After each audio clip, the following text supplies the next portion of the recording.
delighted to be sitting here today with Judge Cowan and Judge Greenberg, and we're going to call the first case of Fantone versus Latini. And is it Mr. Lon? It is. Am I pronouncing that correctly? You are, Lon.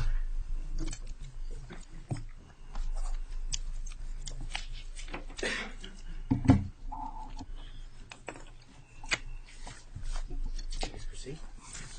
Good afternoon or good morning, Your Honors. I'm Pete Lon from Jones Day. With me here at council table is my colleague Tara Ackerman, whose hard work is reflected in our submissions. I've reserved 2 minutes for rebuttal. Very well. Mr. Fantone claims that his due process rights were violated when his previously granted parole was rescinded while he was in solitary confinement. As a result, trouble understanding how, just from an administrative standpoint, you could have appropriate hearings in a matter such as this. You're raising a due process claim, but I think you would concede that if this dealt only with his placement in the RHU, there'd be no liberty interest implicated under Sandin. yes, that's right, Your Honor. And there is no liberty interest in parole under Pennsylvania law. It's a matter of grace. And you're arguing that it's the combination of the two, the placement in the RHU and the conditions associated with that, and the fact that his parole then was rescinded, gives rise to a liberty interest that would require due process protections. But how would the prison administrators know when they've got to provide certain procedural requirements and when not? That's a good question. It's one that we've spent some time talking about because it's not, the answer is not readily apparent. But it seems to us that if a prisoner has been granted parole, that is, his parole has been granted, albeit he has not yet been released, that would be something known. It would be something known to the prison officials. And if they then hold disciplinary proceedings, it seems to us it's not too much to ask that due process rights should be given to the prisoner, because there is a liberty interest, albeit a nascent one or a springing executory one, to put it in estate terms, that is going to attach very soon. But the fact that he receives a misconduct charge and even found guilty doesn't disqualify him from parole. It does not, as a matter of absolute law, but as a matter of practice, it does. And perhaps if I go backwards, I can work my way through to that point, because I think you're, not surprisingly, you're onto the critical point in this case, in this appeal. And how it differs from the Boone case. Absolutely. Judge Vanasky. Right. I expected to field some questions from Judge Vanasky on the Boone case, given that he was on the court that heard it. So, and I'm happy to address those. In Wilkinson, the court articulated when it thinks a due process right attaches and when it thinks what the test is. And the court said, this is on page 224, that due process rights are flexible and call for such procedural requirements as the particular situation demands. And so I think in Wilkinson, the court left open the idea that due process is not a check-the-box situation where you either have to have this box checked, that is, that you've been released on parole, or the other box checked, which is that, for example, you're in a supermax facility with no ability to get out. But rather, the court left open that it should be a flexible test that looks at the totality of the circumstances. The crux of the dispute here is, under the circumstances present here, do we satisfy this flexible test as articulated by the court in Wilkinson? And we submit that Mr. Fantone does. And one gets there by looking at the two critical cases, that is Sandin, on the one hand, 1995, and Wilkinson, 2005. In Sandin, the court found ultimately no liberty interest. Mr. Sandin was a... No, we know right. Sandin. Okay, and so then Wilkinson, 10 years later, 2005. The court is aware of the facts of that case. It involves an Ohio supermax prison, a very limited chance of getting out of the supermax situation, subject to some rules. Ineligibility for parole. And ineligibility for parole. And the question is I think, is ineligibility something that can only be absolute, or is it something that can essentially be circumstantial? In the situation facing Mr. Fantone, he is put in, as the court knows, he is put in administrative confinement. And for the last 7 months he spent in prison, he was in solitary confinement for all but 3 days.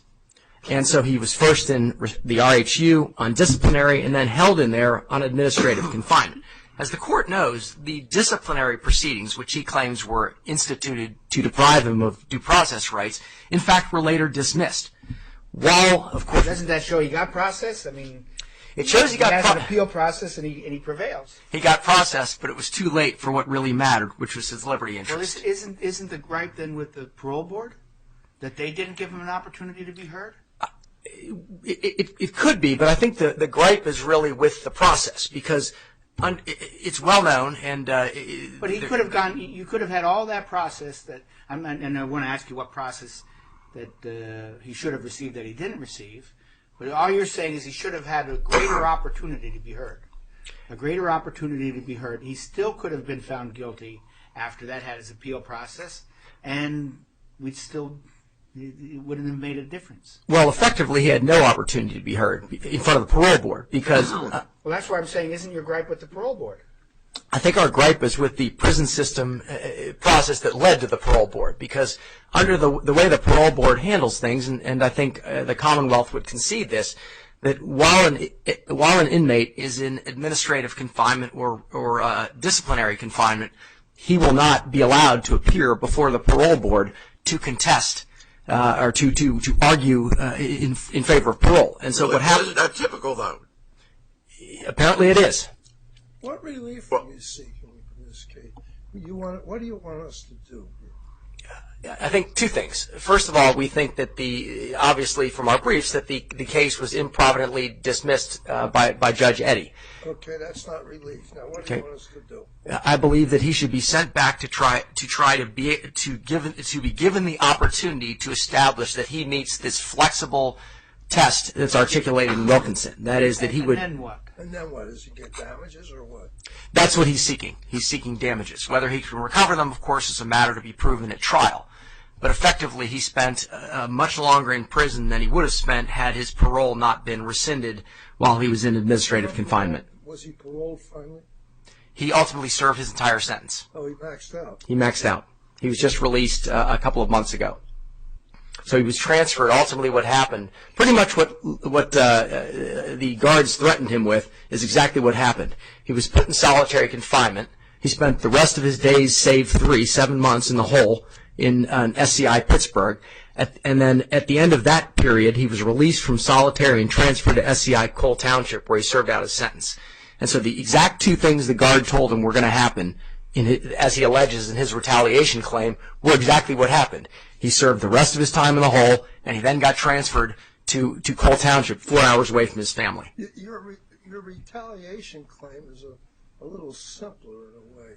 Is the claim that, well, because he made these complaints and certain things he did, they retaliated against him by putting him in this, what you call it, disciplinary facility? There are two parts to the retaliation claim that Mr. Fantone alleges. The first is that while he was being questioned about this alleged methadone cupping situation, where it was alleged that he held onto his medication and then presumably gave it to another inmate, he alleges that when he was questioned about that in the disciplinary proceedings, that he refused, he took his Fifth Amendment right. And there's a dispute with the Commonwealth whether or not he had such a right. We submit the case law is uniform that he did, because the underlying accusation is a felony. I mean, this is not a situation where he was being accused of taking rolls off another inmate's plate or stealing a book from the library. He had a very significant liberty interest at stake with the methadone allegation. So that's part one. The second is that he alleges that in response to filing a disciplinary proceeding against Lieutenant Berger and Latini, that he was retaliated against for that. Again, whether or not that's true is precisely what should remain to be proven at trial. He has not had an opportunity. It could be that he tries that case and fails. It could be that he tries it or takes discovery on it and succeeds, but he never got that opportunity. But we think Judge Eddy dismissed it for it being not well pleaded. We submit that under no effective pleading rules is it not well pleaded. That case can stand on its own, even if your initial case cannot stand. It can. You're absolutely right, Your Honor. So these are two separate causes of action. They are. The conspiracy claim really rises and falls with the due process claim, but the retaliation claim is a standalone claim that does not turn on that particular due process issue in Wilkinson. So all you want us to do on that is, in effect, give you a chance at a trial. That's correct. I believe that Mr. Fantone is entitled to prove his case. And I think that the court's analysis in Wilkinson suggests very strongly that he should be given the opportunity to try to satisfy this admittedly flexible test. Are you saying that the judge did not allow it because of the way it was pled, rather than looking and saying, look, this is what's pled, and it just doesn't add up? Or something? On the conspiracy claim and the retaliation claim, the judge tossed them based on the pleadings. She determined that the claim was not adequately pleaded. She also, on the conspiracy claim, concluded that because it was derivative of the due process claim, that it rose and fell with that, which we agree is correct. There's no dispute between us and the Commonwealth that, in fact, those two claims rise and fall together. Let me go back to the question Judge Greenberg had, and that is, and I'm asking you, what relief do you want on the due process claim? We believe that Mr. Fantone should be given the opportunity to go back and try to take discovery and prove his case at trial. Because what do you prove? You know, we would find that he was entitled to due process, and then you have to establish he didn't receive the process that was due, or the district court would initially have to make a determination as to what process is required and whether he had received it. And if he didn't, then what are your damages? I think his damages, it's not pleaded in the complaint other than a general damages claim, but the damages that he would seek would be for the improper incarceration for a period. That's not the measure of damages on the due process claim. That's what he's pleaded. Whether he would seek other relief, truthfully, what he probably is seeking is vindication of the fact that he was mistreated. But he does have a damages claim pleaded in the complaint. On the conspiracy claim, he never heard what was said, but he's assuming that was said. He didn't hear it. He observed it. He observed conduct. I mean, he observed conduct, but he didn't hear what was said. Therefore, the judge threw it under 12b-6. That's correct. What's wrong with that? Well, I would submit that in the context of conspiracy claims and other claims that involve conduct that is alleged to be nefarious, typically, and there's lots of case law on this by the Third Circuit, the Supreme Court, and many state courts, that the direct conduct is rarely observed. Just like in an antitrust case, you rarely have, with the exception apparently of Microsoft, a situation where the direct statement... It's obvious they're going to deny there were a conspiracy, and he has no proof that there were, other than he observed them speaking. And Judge Cowan, I would say that's a matter for trial. I mean, typically defendants do deny that they've engaged in protected conduct, or we don't end up in trials. Maybe we can settle the case. We'll get the Attorney General to give you a letter that says you were mistreated. Now sign this release. Might have to ask counsel for the Commonwealth. No, he's got a damages claim. That's all he's seeking. I'm dead serious. It may well be that if that's what he's really seeking, I'm not talking about the retaliation, the other part. Maybe you can come to some kind of an agreement. And I'm dead serious, and lay out something and dismiss the case. It could well be. All right, let me just note, I know my red light's on. My parents always told me never go through red lights. So I'm happy to continue if the court has more questions, but I didn't want to step on your good graces. All right. I have no other questions. Nothing. Okay, thank you. Thank you, Your Honor. You're under rebuttal. Is it Mr. Maricli? It's Mr. Maritchley, but thank you. Maritchley, thank Yes. There's no way you could tell that. you. No, I wouldn't. From the Yeah. orthography, it's a unique aspect of Turkish pronunciations. Okay. Thank you. May it please the court, Cam Maritchley here for the appellees. I'm a member of the Office of the Attorney General of Pennsylvania. I'd like to emphasize that our basic position here is that Boone versus Nose was rightly decided. And albeit a non-precedential opinion, we think it should be viewed as persuasive, and it should, in fact, resolve this dispute with which it is factually and theoretically on all fours. And that is our primary position as regards the due process case. As Judge Greenberg mentioned, the retaliation claims are independent of that aspect. Both you, Judge Van Aske, and you, Judge Greenberg, have probed the question of what procedures other than what occurred in this case could in fact be provided as a practical point of view, independent of the question of whether or not due process might or might not require them. And my response to that is we can look at Magistrate Judge Eddy's opinion for the Western District of Pennsylvania in Boone versus Nose, the underlying case, and see what is in fact done in circumstances like this, where an individual receives a prison misconduct after there's been an executory grant of parole, but before parole has been executed and before he has been released on parole. At that point, we know, as a matter of law, it's been handed down to us from the United States Supreme Court, once he's released on parole, parole can't be revoked without due process of law. That's Morrissey versus Brewer.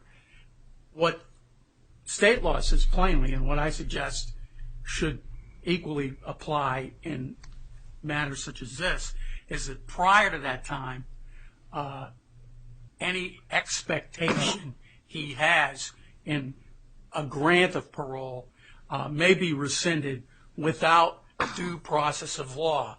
Nevertheless, it's interesting to note that it's an instance, and the Supreme Court of the United States has grappled with that in the case of Olam versus Waikina-Kona.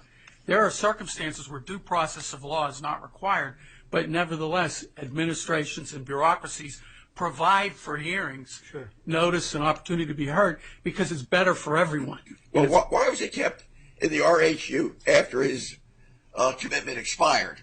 He was kept as a result of a determination that he was amenable to administrative custody. As you recall, What does that mean? Amenable to administrative custody? They were afraid. He's a man who was taking methadone. He was accused and convicted. Well, but he was put there as a commitment. The commitment's over. Commitment's over. Just like Wilkinson. They still thought he might be a danger to cup his medicine. But no finding had ever been made to that point. No, but so why did they keep it in RHU? They kept him in RHU because they were afraid he might continue to do things like he had done for misconduct. They might, but there's no proof of anything. No, does that make this a Wilkinson case? No, because it's the period of time that he stayed in administrative custody. He was in disciplinary custody for approximately 4 months, and then he was in administrative custody for approximately 3 months. And in Griffin v. Vaughn, this court has said that 15 months of administrative custody do not entitle you to due process of law. He only had 3.5 months at SCI Pittsburgh in administrative custody before he went to Cole Township, where he didn't have any administrative custody. Once again, remember, prisons are administered by the Department of Corrections, and they decided they wanted to put him in administrative custody. If they keep him there for less than 15 months, they can do that. He has periodic weekly reviews for the first year. So he got a periodic review every week, which is enough due process, even add due process. I understand the prison has wide latitude, and it should be given law. But they kept him there based on an assumption, which there was never any proof of. That was never verified. Well, it was verified in the sense that they had a misconduct conviction. It was subsequently reversed.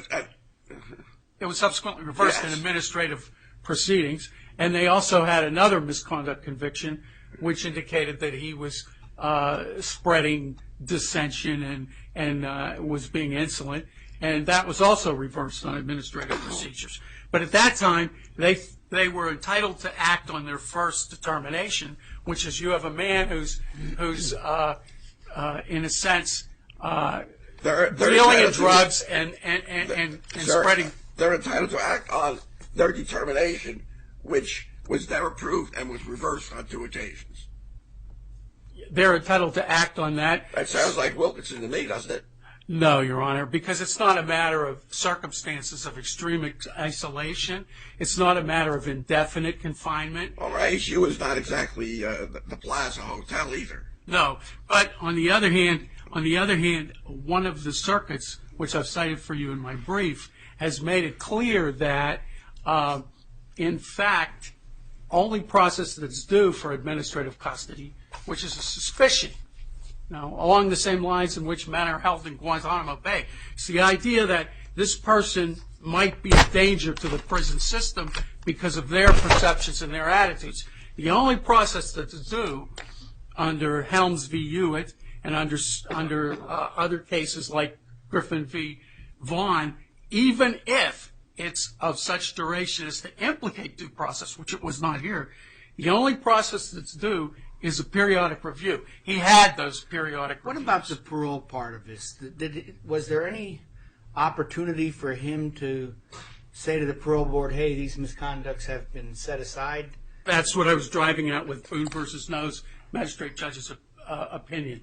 There's a regulation of the Department of Corrections that any time somebody's awaiting parole on a grant and they commit a misconduct, you have to tell the parole board. Tell the parole board. And also, if in fact that misconduct is reversed, I beg your pardon,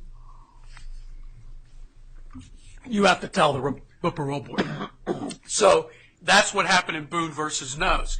Then the issue in Boone versus Nose, which my learned opponents do not present in this case, is what does the parole board do? And what the parole board does is it schedules a new hearing with all deliberate speed. And that issue in front of Magistrate Judge Eddy, which never really made it to this court on the appeal in Boone versus Nose, was, is that enough? Or does the parole board have to drop everything and get right to this again once the misconduct's been reversed? And Magistrate Judge Eddy said they shouldn't have to drop everything. They should be able to do it on the next scheduled occasion. Now, this is off the record, but I mentioned my learned opponents are here, and they've discussed things that had to do with his misconduct hearing after the fact. But what happened is and you can see this at page 5 of Magistrate Judge Eddy's opinion in this case, footnote 3, which is also the joint appendix at page 11. And what happened is there was another misconduct, not just these two. Right. There was a third misconduct, and that was never reversed. So he had this misconduct anyway, regardless of what happened to these two. Now, what happened is in April of 2013, he got another parole hearing. And they rejected his parole because they said not only did he have misconducts, but he had poor prison behavior, and he had done badly on parole the last time he was paroled. And so then there was another parole hearing. Meanwhile, he got 2 more misconducts in 2013. And what happened is there was another... At Cole Township?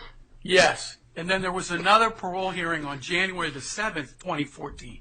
The one was April 15th, 2013. There was another one on January the 7th, 2014. And they said, your max is coming up July 27th, 2014. You're serving till your max. Right. Talk about the retaliation claim, please. I mean, can you run through the chronology of events here? The chronology of events in the retaliation claim is that he was interrogated by a corrections officer, Berger, one of the appellees, before the misconduct hearing involving the cupping of the methadone. And he claims that Berger threatened him and said, if you don't confess, a hard rain is going to fall, and you're going to be kept in the hole forever, and bad things will be your life. And the standard of review requires us to accept that as what happened for purposes of pleading. And our position there is that in an interrogation for a misconduct, you don't have a Fifth Amendment right against self-incrimination. And in order for that Fifth Amendment right, now you ask perhaps, well, what happens if if he can have an adverse inference in the misconduct hearing for his refusal to confess. That's Baxter versus Parmigiano, and so forth. So what happens if you take whatever occurred in the context of his refusal to incriminate himself in the misconduct hearing and introduce it against him in a criminal case? Then he has a Fifth Amendment right, because it's only until the information regarding self-incrimination that's been coerced from him is introduced against him in a criminal trial that you have an actionable Fifth Amendment right. So in this case, there was no protected right. There was no protected right. In the context of an interrogation for misconduct, you can, in fact, if you're a corrections officer, threaten him and say, if you don't confess to this, if Then you he remain... then he files a grievance and he gets another misconduct charge. Yes, he files a grievance against Berger, claiming Berger is responsible for getting him the misconduct and for getting him in the hole. For the drug charges. Yes, and also for putting him in the administrative custody. And the trouble with that, from the standpoint of pleading, again, we have to admit this, but the trouble with that from the standpoint of pleading is it was Lieutenant Latini that put him in administrative custody. Berger couldn't and didn't. So he didn't plead any facts that make a connection between this obvious antagonism between him and Berger, that he's pleaded at least, and the actions on the part of Lieutenant Latini.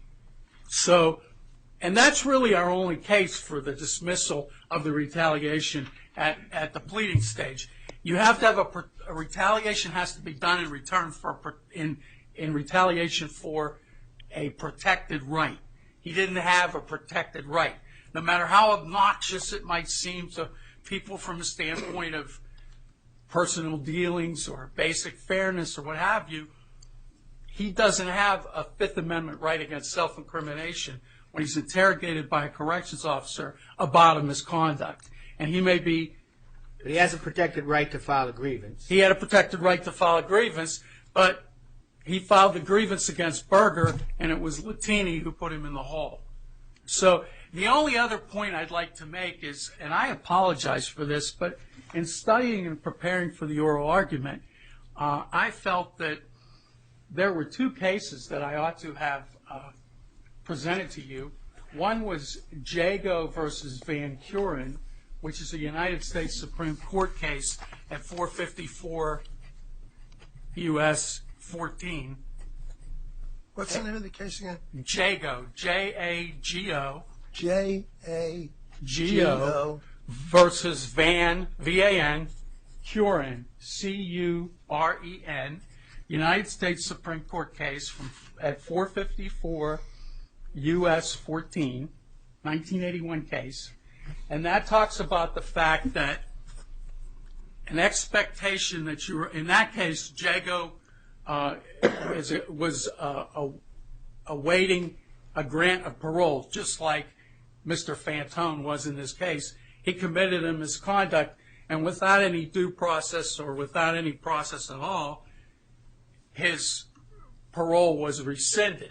The United States Supreme Court said, before one is released, that expectation, the disappointment of that expectation in parole is not an interest that's a protected liberty interest under the Due Process Clause and does not require any process for its removal. Subsequently, this court, in a comparable case, Evans versus the Secretary of the Department of Corrections, at 645 F. 3rd 650, which is a 2011 case.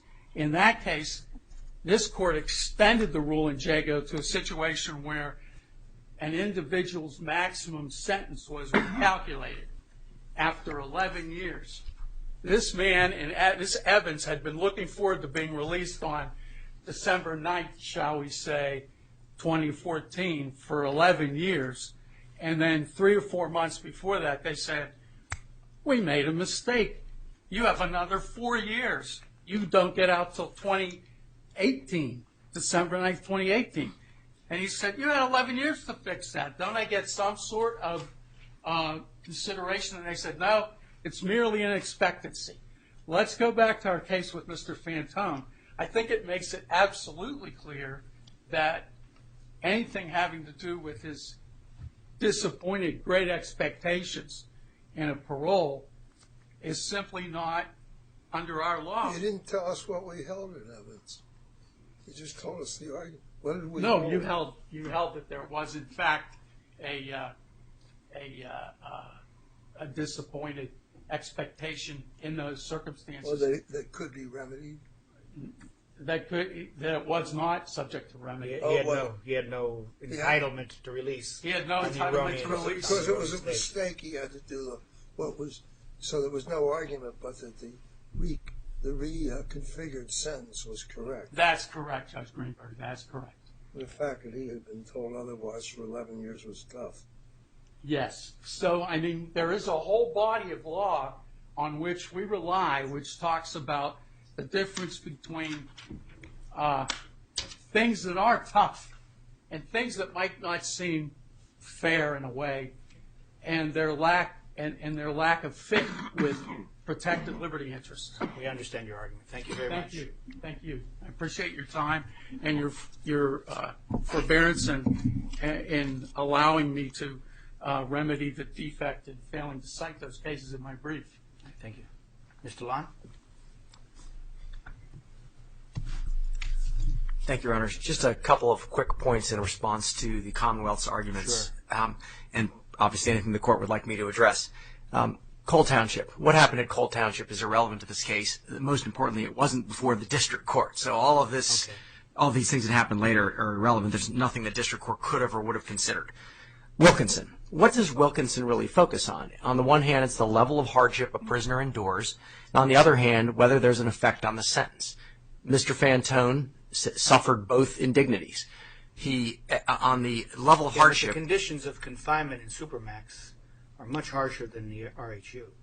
They may or may not be, but that's an issue for trial. In paragraph 200. No, that's an issue for us to decide in the first instance. It could be, but in paragraph 2. In all these cases, we don't go through and say we got to get a trial to see if these conditions are atypical. We look at the fact that there's an RHU confinement for a number of months, and we say that's not atypical, and therefore there's no due process. In paragraph 213 of his complaint, Mr. Fantone pleads he was confined 23 hours a day, and there are other allegations that he didn't get visitation, had other deprivations. I would submit that we're much closer to, I've spent very limited time in prison, but I can tell you we're much closer to a Supermax situation with what he sustained than as one of the justices said, the Plaza Hotel. This is not an easy situation in solitary. The second is the effect on sentence. You'll be happy to know that we consider that your time in prison was visiting clients. Thank you. I appreciate that. And relatives. So the effect on his sentence is fairly obvious here. He did not. It's not a situation where we're trying to theorize, as they were in Sandon, about whether there would or would not have been effect on his sentence. There's no question that occurred here. The parole. One interesting fact that's laid out in the pleadings is that he finds out that his parole is rescinded. The next day is when he finds out that the disciplinary proceedings are dismissed. I'm on the red light. If with the court's indulgence, I'd like to make one quick point. Boone. I understand what the arguments are that are advanced there. One of the things to look at in Boone, it's on page. I don't have the page in front of me. I do. It's page 113. In Boone, there's a discussion in that decision of the extensive review process that the inmate got in trying to fight the grievances. And obviously, one of the allegations here by Mr. Fantone is that he had no such opportunity. He asked the state to present its witnesses. They didn't. He asked to see the evidence in front of him. It was never given to him. And so to the extent there's something different about Boone, that's certainly a difference, because he never had the opportunities that the inmate got in Boone. We found no protected liberty interest. It's a difference without a meaning. It could be, Your Honor. Yeah. Okay. I don't have anything else. Anything else? Mr. Lon, I want to thank you and thank Ms. Ackerman and Jones Day for the wonderful work they did in this case. Commend both counsel for an extremely well argued case, and we'll take the matter under advisement. But